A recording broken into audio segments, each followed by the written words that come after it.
Assalamualaikum, salam sejahtera. Anda sedang menonton Koresponden TVS bersama saya Syira Abang Mansur.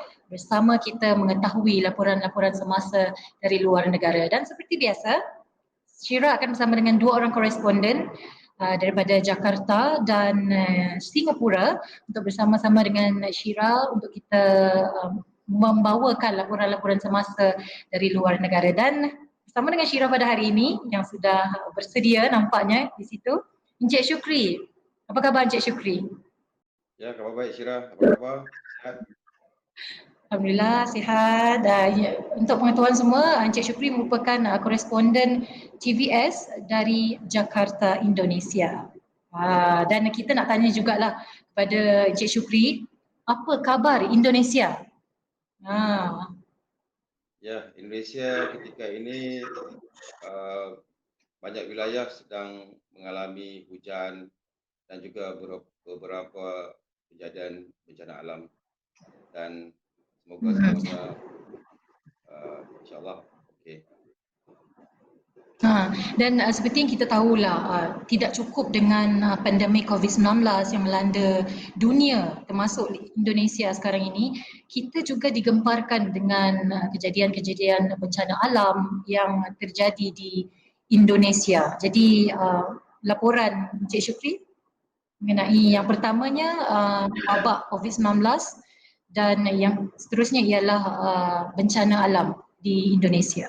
Okey, ya Syira, sebelum itu berkenaan pandemik COVID-19, Indonesia terus mencatatkan peningkatan kes positif yang semakin membimbangkan. Direkodkan pernah melepasi angka 14,000 kes harian. Berdasarkan data pada 16 Januari, sebanyak 14,224 kes positif baru tertinggi setakat ini. Manakala kes positif keseluruhan di Republik ini kini melepasi angka 900,000 kes. Jumlah kematian akibat pandemik juga setakat 20 Januari adalah seramai 26,853 orang. Berkenaan bencana alam, beberapa wilayah di Indonesia juga sedang mengalami banjir, tanah runtuh, banjir lumpur, gempa bumi, dan terdapat juga gunung berapi yang mula aktif meletus dan mengeluarkan asap atau debu vulkanik. Berdasarkan data setakat 21 Januari dari Badan Pengurusan Bencana Nasional Indonesia, untuk seluruh Indonesia lebih 1 juta penduduk terdampak akibat bencana kenaan. Sebanyak 1,3 juta penduduk ketika ini ditempatkan di pusat-pusat pemindahan sementara. Direkodkan setakat 21 Januari 166 orang telah berkorban akibat bencana di Indonesia. Mereka yang terkorban dan yang ditempatkan di pusat pemindahan adalah terdiri daripada mangsa gempa bumi di Sulawesi Barat yang berlaku pada 15 Januari lepas, banjir di Kalimantan Selatan, banjir lumpur di Bogor, kejadian tanah runtuh di Sumedang, di Jawa Barat, dan kejadian tanah runtuh dan banjir di Manado. Ya, Syirah. Dan bercakap mengenai bencana alam di Indonesia, seperti yang kita tahu, Indonesia adalah salah sebuah negara yang paling kerap dilanda kejadian gempa bumi, dan seperti yang baru-baru ini pun terjadi, seperti yang Cik Syukri katakan tadi, 15 Januari kita digemparkan dengan berita gempa bumi yang berlaku di Sulawesi Barat yang saya dapat terima laporan yang mengorbankan lebih 90 nyawa, lebih yang memusnahkan lebih 1,000 rumah dan bangunan dan sebagainya. Jadi bagaimana Encik Syukri melihat kejadian gempa bumi di Indonesia? Okey, ya Syirah, bencana gempa bumi ini amat menakutkan. Saya juga telah beberapa kali mengalami gempa di Jakarta. Kalau di Jakarta, getaran gempa ini akan terasa jika berlaku gempa di Banten yang terletak di Jawa Barat dan terletak kira-kira 100 km dari kota Jakarta. Gempa ini satu pengalaman yang menakutkan. Bumi atau tanah yang kita pijak ini bergoncang. Apatah lagi kalau kita berada di bangunan tinggi. Secara geografis, Indonesia berada di wilayah lingkaran api Pasifik atau Ring of Fire, di mana pertemuan tiga plate tektonik dunia seperti plate Indo-Australia, plate Eurasia, dan plate Pasifik. Oleh sebab itu, Indonesia merupakan negara yang berisiko dengan bencana seperti gempa bumi, letusan gunung berapi, yang juga boleh menghembuskan tsunami.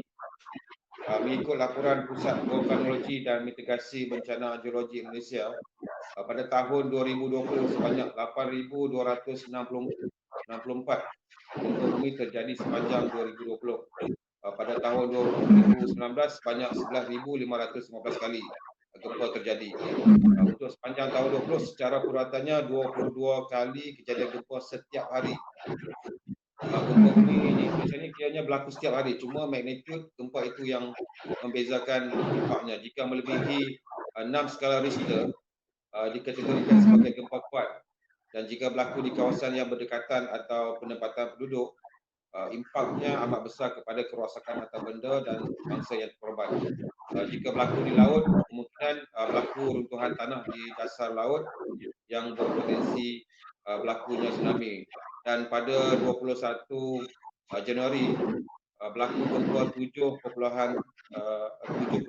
skala Richter di Sulawesi Utara yang berdekatan dengan Filipina, tapi gempa itu berlaku di kedalaman 145 km di dasar laut dan tidak memberi dampak pada kawasan masyarakat. Dan sebagai kepulauan yang terletak dalam lingkaran api Pasifik, seperti yang Encik Syukri nyatakan sebentar tadi, kabarnya terdapat banyak gunung berapi yang masih aktif di Indonesia, dan dua yang kita tahu ialah gunung berapi Semeru yang kembali meletus dan mengeluarkan asap pada 16 Januari lepas, dan satu lagi gunung berapi Merapi yang meletus 18 Januari berikutnya. Jadi mungkin Encik Syukri ada laporan mengenai gunung berapi yang masih aktif di Indonesia. Silakan. Berdasarkan data dari PVBMG, terdapat lebih 70 gunung berapi yang masih aktif di Indonesia. Manakala 7 gunung berapi di Indonesia ketika ini sedang aktif meletus.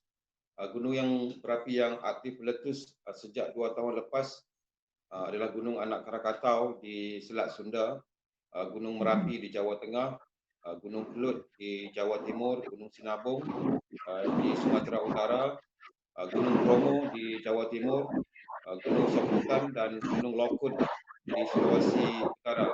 Jadi gunung yang terbaru ialah Gunung Semeru yang gunung tertinggi di Pulau Jawa, meletus mengeluarkan asap sehingga 4.5 km pada 18 Januari lepas, dan terbaru adalah Gunung Merapi yang juga aktif kembali meletus dan mengeluarkan lava. Jadi kita doakan semuanya baik-baik saja untuk Indonesia, Syirah. Amin, insyaAllah mudah-mudahan semuanya selamat, kerana tak ada siapa yang meminta dilanda kejadian sebegini, semuanya atas kehendak Sang Pencipta. Dan untuk Encik Syukri, jaga diri anda di sana. Terima kasih atas laporan anda, dan kita akan bersama dengan koresponden TVS dari Singapura selepas ini. Teruskan menonton TVS, jangan ke mana-mana.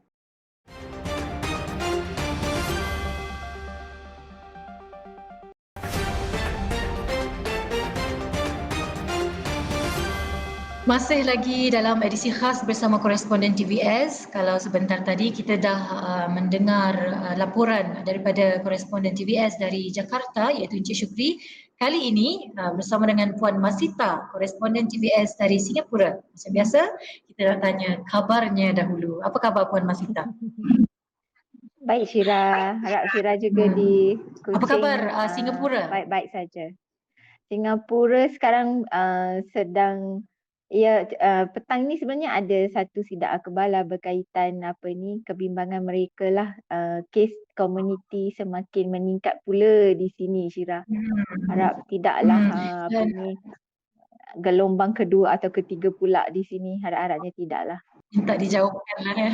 Jadi untuk perkabaran dari Singapura pula, kita difahamkan bahawa Singapura telah mula melaksanakan operasi vaksin bagi sektor udara dan maritim ataupun Sea Air Vaccination Exercise ataupun SAFE pada 18 Januari lepas. Betul? Mungkin Puan Masita boleh terangkan sedikitlah tujuan SAFE ini dijalankan, berapa ramai yang terlibat, cukup ke vaksinnya? Jadi Puan silakan. Ya, Terima kasih Syira. Hampir 40,000 komuniti penerbangan dan maritim dijangka akan menerima vaksin Pfizer BioNTech, dan Menteri Pengangkutan Singapura Ong Ye Kung juga memberi jaminan bahawa vaksin ini adalah mencukupi bagi dua komuniti utama ini. Jadi Ya. Jadi bagi 40,000 komuniti yang terlibat ni, bagaimana proses vaksinasi ini dilakukan? Bagi komuniti penerbangan, ia dilakukan di pusat vaksinasi di Changi Airport sendiri, di Terminal 4. Pusat vaksinasi atau ringkasnya T4 lah, dapat memberi vaksinasi kepada 2,000 orang setiap hari, dan kira-kira 7,000 pekerja dalam komuniti penerbangan dijadualkan diberi vaksin minggu ini. Ini termasuk kaki tangan dari syarikat Singapore Airlines, anak-anak syarikatnya Scoot, Jetstar Asia, Changi Airport Group sendiri, dan Lembaga Penerbangan Awam Singapura. Keutamaan akan diberikan kepada 20,000 kaki tangan barisan hadapan yang mungkin bersentuhan dengan pelancong yang datang dari negara yang berisiko. Ialah mereka ni akan memegang barang-barang, bagasi dan sebagainya. Ini termasuk juruterbang, kru kabin pembersih, penyaring keselamatan, ejen perkhidmatan penumpang, pengendali bagasi dan pengendali kargo. Ya, Syira.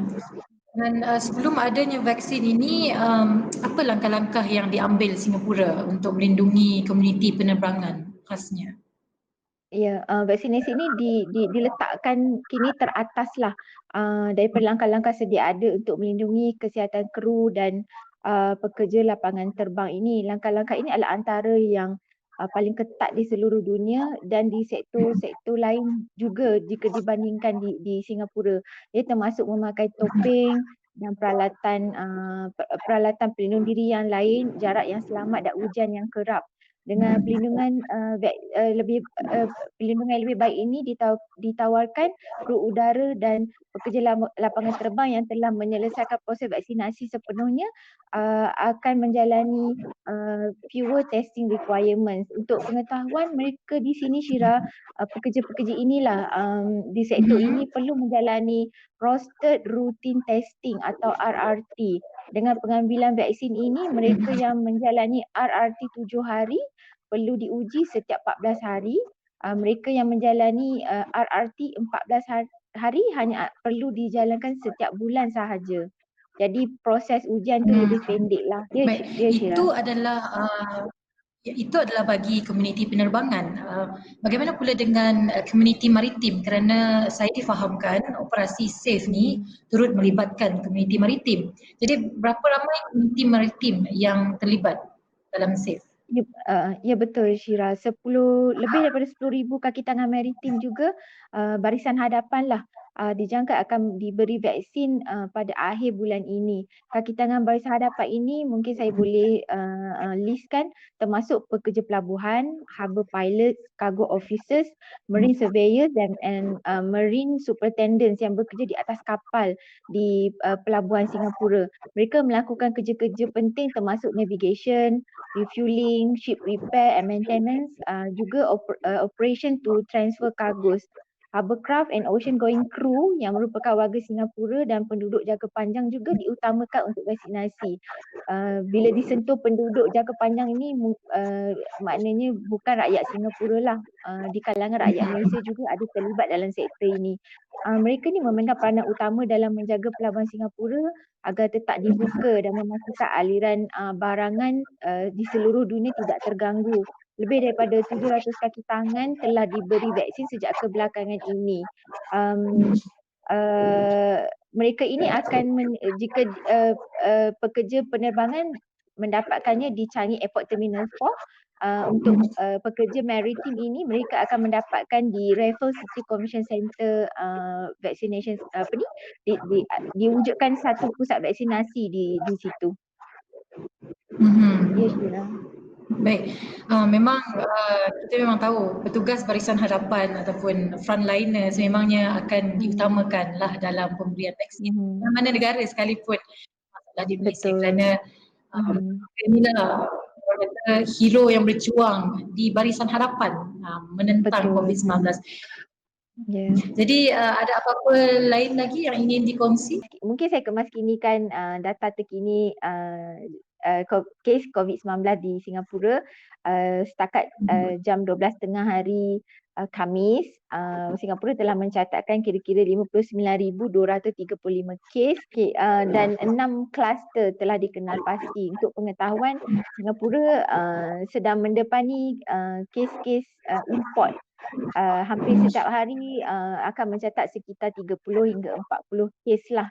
Dan di kalangan komuniti juga ada sedikit kebimbangan lah kerana setiap hari sudah ada, jika sebelum ini ada satu atau dua, sini dalam komuniti sini sudah tercetus beberapa kluster di sini dan turut melibatkan rakyat Malaysia.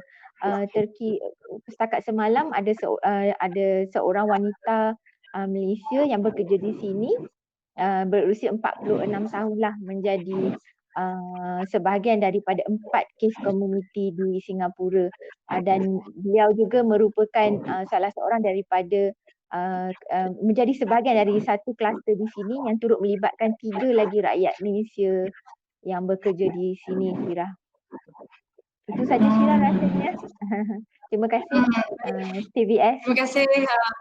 Terima kasih Puan Masita, koresponden TVS dari Singapura, dan kita akan terus mendapatkan laporan semasa dari Singapura daripada Puan Masita. Boleh Puan Masita? Boleh. Jadi untuk mengetahui banyak lagi laporan semasa yang akan dibawakan, jangan lupa saksikan koresponden TVS.